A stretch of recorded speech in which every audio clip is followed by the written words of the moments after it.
আসসালামু আলাইকুম। আজকে যাচ্ছি চট্টগ্রাম থেকে বাড়ির উদ্দেশ্যে। তাই প্রথমে বাসা থেকে বের হয়ে একটা বাইক নিয়ে চট্টগ্রাম রেল স্টেশনের উদ্দেশ্যে রওনা দিলাম এবং রেল স্টেশন পৌঁছে রেল স্টেশনের সৌন্দর্য উপভোগ করলাম। আসলে চট্টগ্রাম রেল স্টেশন অনেক সুন্দর। এখানে প্রচুর মানুষের চলাচল হয়। তারপরে কিছুক্ষণ ওয়েট করার পর আমরা আমাদের ট্রেনের প্ল্যাটফর্মে ঢুকলাম। আমার সাথে আমার বন্ধু রুবেলও ছিল, সাথে আমার আরও একটা বন্ধুর দেখা হলো। হঠাৎ অনাকাঙ্ক্ষিতভাবে দেখা হয়ে গেল। ওর বাড়ি হচ্ছে পটুয়াখালী, আমার কলেজের বন্ধু। তারপর আমাদের ট্রেনটি কিছুক্ষণ পর ছেড়ে দিল এবং ট্রেনে যাওয়ার পথে আমরা সেই চট্টগ্রামের পাহাড়ের সৌন্দর্য উপভোগ করলাম। উপভোগ করতে করতে আমরা যাচ্ছি, আমাদের ট্রেন এগিয়ে যাচ্ছে।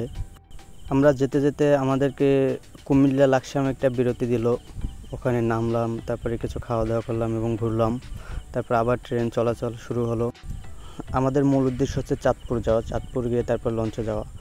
তারপরে একটা পর্যায়ে আমাদের ট্রেনটি চাঁদপুর পৌঁছলো এবং আমরা লঞ্চে উঠলাম।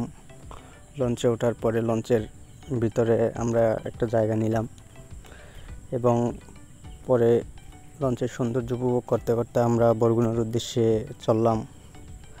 আসলে আকাশে অনেক মেঘ ছিল। সেই চট্টগ্রাম থেকে আমরা যখন রওনা দিয়েছি তখনই বৃষ্টি হচ্ছিল, আর এখনও বৃষ্টি হচ্ছে। বৃষ্টি যেন আমাদের পিছু ছাড়ছিল না। সমুদ্রপথে চলতে চলতে যদি আকাশে বৃষ্টি হয় এবং আকাশে মেঘ থাকে, তখন আকাশের সৌন্দর্যটা আরও বেশি বেড়ে যায়। এবং আমি আর আমার বন্ধু সেই সৌন্দর্য উপভোগ করতে করতেই যাচ্ছিলাম এবং তারপরে আমরা বরগুনা পৌঁছে বাড়ির উদ্দেশ্যে রওনা দিই। তখন প্রচুর বৃষ্টি ছিল।